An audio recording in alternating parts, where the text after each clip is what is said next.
Greetings, ladies and gentlemen, and welcome back to another episode of the Minecraft Progression series. In this series, we go through the various updates of Minecraft to relearn the game ever since my multi-year hiatus. If we take a look around, we'll notice that it's been a rather long time. Look at how many signs we have that just demonstrate updates that have come and gone throughout this game. We have a long list here. For those of you who are new, if we take a look at our debug menu, see how it says Minecraft 1.2.5? That's full release. However, what some of you may not know, considering that it has been a while since I've uploaded this, in fact, the most recent episode of this came out around the time of the most recent episode came out on June 20th or June 23rd, one of those days. That was not the Skyblock episode. But in reality, I haven't been in this world since June 9th, or was it June 7th? Whenever the Wild update came out was the last time I was in this world. So it's been quite a while. Okay? A significant amount of time. But now we can get back into the swing of things and move on with our life. To introduce this new section, we need to talk about the new blocks, updates, and crafting recipes. There's a creeper on my mushroom. First, if you remember back in the beta 1.8.1 video, whenever we broke stairs back in the day, it would break into one of 4 blocks, 2 of which were identical blocks known as stone bricks, but they were impossible to stack with each other. It turns out that the second stone brick has the same data pattern as the chiseled stone brick. These do not have a crafting recipe, but I am able to obtain them in my world legitimately through those means. I kinda wish I broke more stone brick stairs to have more of these, but as a whole, they look nice, and I may as well use them to decorate one location. Is the creeper still here? Probably. But before I do that, I just needed to check to make sure the creeper was still here or not here. He's right there. You know what? Let's kill him.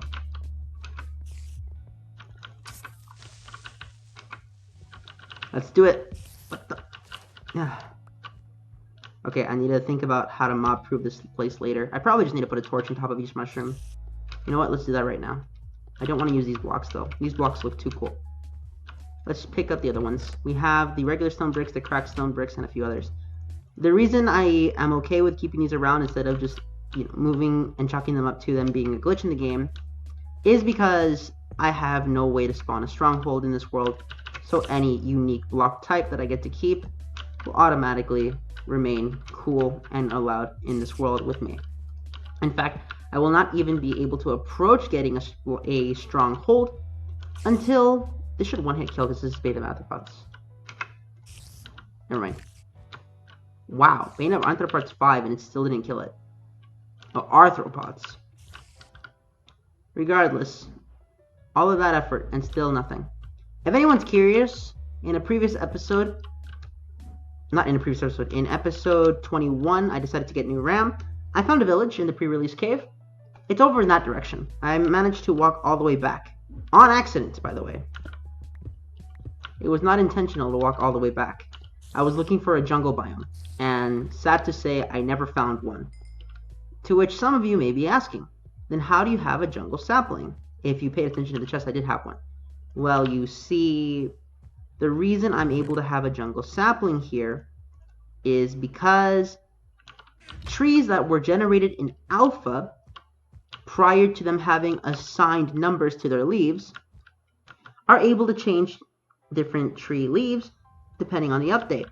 For example, these are birch leaves, spruce leaves, and jungle leaves. I believe, to my knowledge, that there are no more alpha trees with oak leaves. Therefore, in the future updates, I do not think that I will have randomly generated dark oak leaves or acacia leaves. It would be really cool to have a tree with every single leaf type that is generated naturally and not caused by the player, but only one can dream. In addition to the new update in terms of blocks, what else do we have? We now have different types of wood. We now have wooden planks, still called wooden planks by the way, but this is jungle. Spruce and birch. Will I be building with these? Not really. However, it is nice to know that I do have them. And finally, I need to show off what the jungle leaves look like. To take that, we use one of these saplings, we get a bone meal, and craft it. That is what a jungle tree looks like. Looks pretty simple, significantly taller than the original oak tree, but not too much taller. And yes, this world was started in Alpha 1.0.4 if anyone is curious. Up next, we have the new block type, otherwise known as redstone lamps. I don't have a plan for redstone lamps just yet. However, I'm going to be working with an inverted sensor to have them turn on at night because from what I can tell, that's a cool idea. So first we do this, click enter, one more, and those are the redstone lamps. These are effectively glowstone but powered by redstone. Many people who advance really far tend to stop using torches. However, as somebody who is really not the most over the top decoratively, I will most likely continue to use torches in my builds, and unless I have some theme that I want to get around to, there's a high likelihood that I'm not going to update my building style. I've been meaning to show this. In fact, I tried to show this a little bit earlier, but you see how this enemy here, the Magma slime, exists? Well, if you kill it and it splits off and you turn it into the little pieces that it should become, apparently I just can't aim to save my life, they drop magma cream. Yep. You can use these to make fire resistance potions, I believe. Yes, you can also craft these with a slime and a blaze powder. Other than that, they don't really offer too much. And I've just been in the nether getting some levels. There's a reason we were in the nether to get some levels, and that's because I need a new diamond pickaxe. Unbreaking 3 is good, but it's too slow to do anything relevant. And the optimal level to enchant is 41 in this era. Let's go get it. This may or may not take a while depending on how long this... Well, it depends on how well the random number generation of the enchantment table decides to treat me today. And yes, it is 41. If you look at the data table sets, you'll know why it is. Here it is. Efficiency 4, Unbreaking 3. This is probably going to be the best pickaxe I have for a while. Therefore, I'm going to save the Unbreaking 3 pickaxe. Sadly, it is not as good as the Efficiency 5 diamond pickaxe that I had earlier. However, it is better than the alternative. After all, had I been stuck with the regular diamond pickaxe, things may not have turned out so well. At least not in the long run. And I really hope you understand that back in the day, you had to use all your levels to get your enchant. Not anymore. Still, glad I have it. Is using 41 levels to get things like that worth it? Hell no. But do we do it? Absolutely. I almost forgot to mention that if you place the the jungle wood saplings in a 2x2 square and bone meal them, or if you wait long enough, you'll get a big tree like this, which means this is the third addition to Project Tree. The idea is to collect every tree type that has ever been added into Minecraft and form them in a straight line because I think it looks cool. I would also like to point out that as of this update, you can no longer place vines on glass.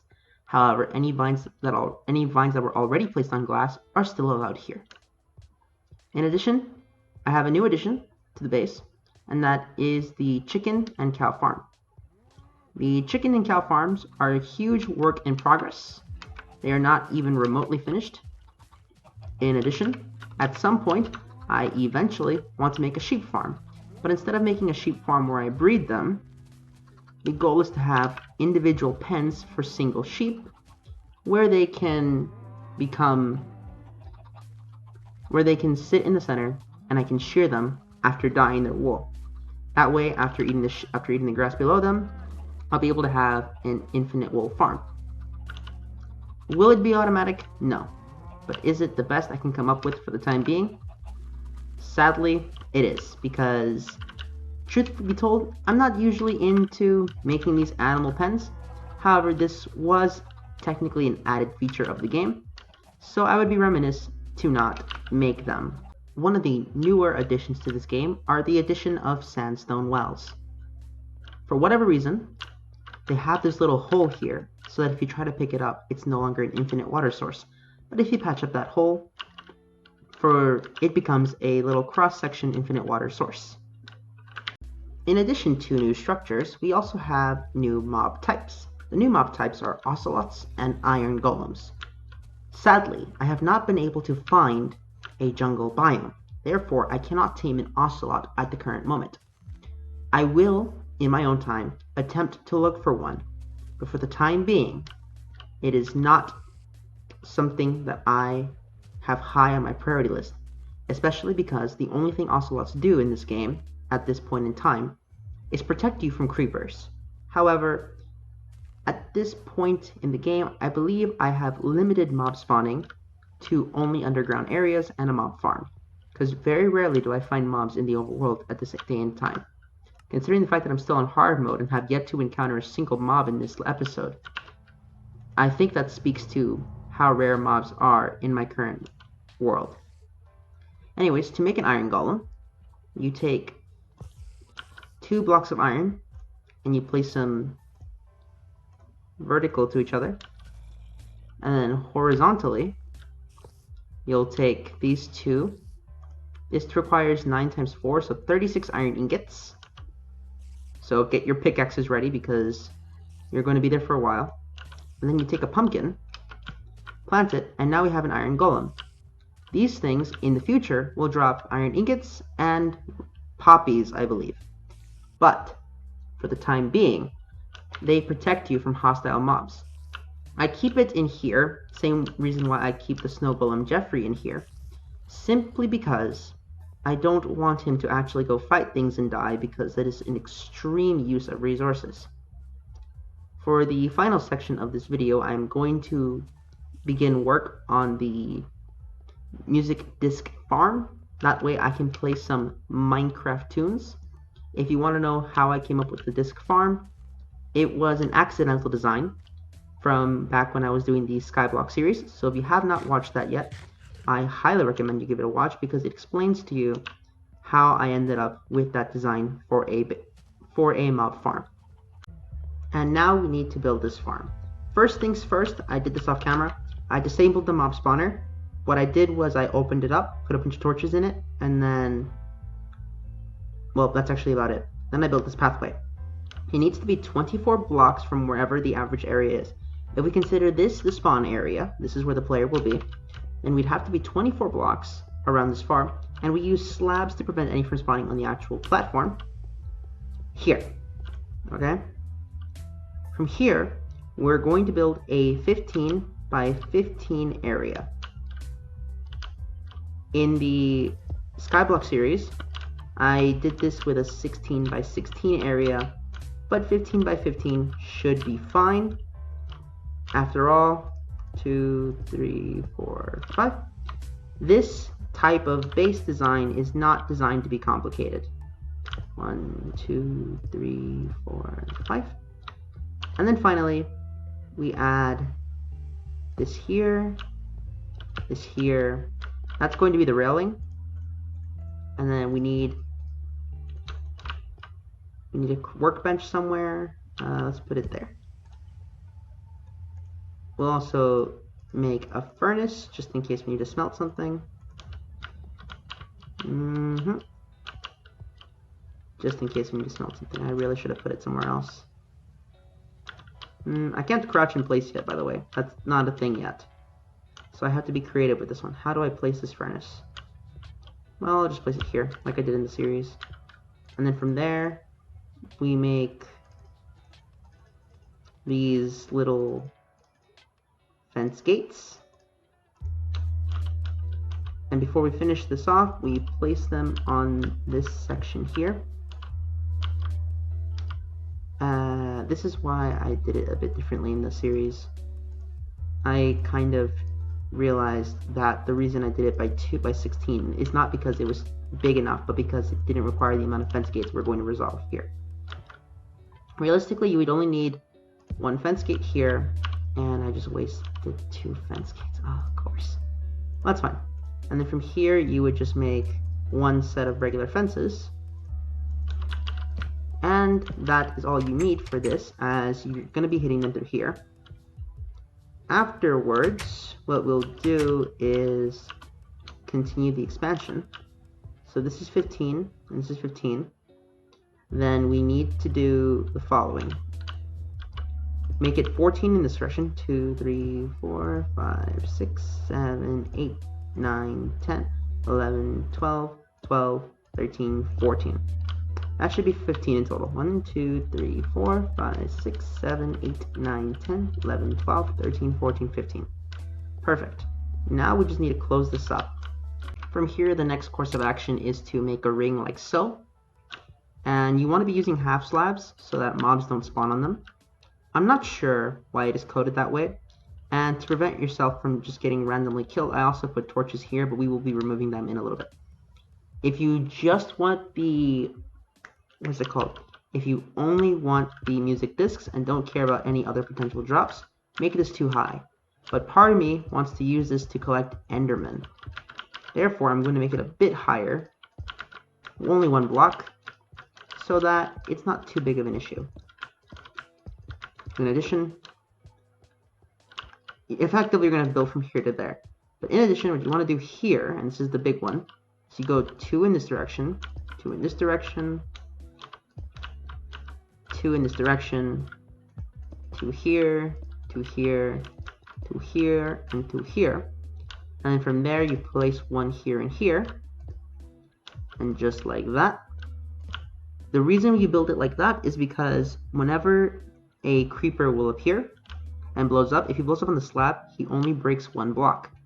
I will fill up the rest of this roof, and alright, so I finally got it set up. We just need these skeletons to kill the creeper. Any will do, as long as it goes after me, of course. Creeper, you gonna move? No? Well, I don't really care if you stay still or not, I just need a skeleton to hit you. And once that happens, I will get your music disc. Lord knows how the death of a creeper results in a music disc, but it does. Come on, a little more. Okay. Okay. Come on, hit him. Hit him. I need you to hit him, please. Oh, come on. Well, at least this time I have armor, unlike in Skyblock where every time I got hit I would take something like 3 hearts. Come on. Oh, come on. Okay. I just need the creeper to get hit a few more times. You got this. We trapped him. 1 more. And that should be a music disc. I'm not sure which one it is, but we got it.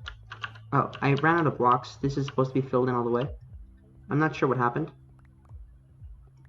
But I am glad that we now have a music disc, as it symbolizes our rise to power in this world. We have developed culture. That's right. One of the important elements of music is the development of culture. And that in of itself is something that I'm impressed Minecraft was able to replicate in the confines of a video game. I really am. This only goes to show that I have a great deal of respect for this game. In addition, one thing we're going to do is set it up like this, but that's for when we're finished. Now we have one thing left to do. And now that we have everything ready, I can finally use this jukebox that I've been trying to use ever since we were first able to craft it back in alpha. The song we got is Cat. Therefore, I have increased my volume to 100 because this song is a banger. And second off, I found this image, but I'll show it off after.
And there you have it, ladies and gentlemen.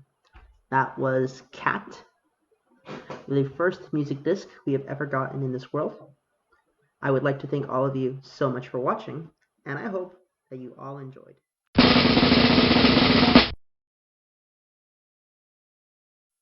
Thank you for watching.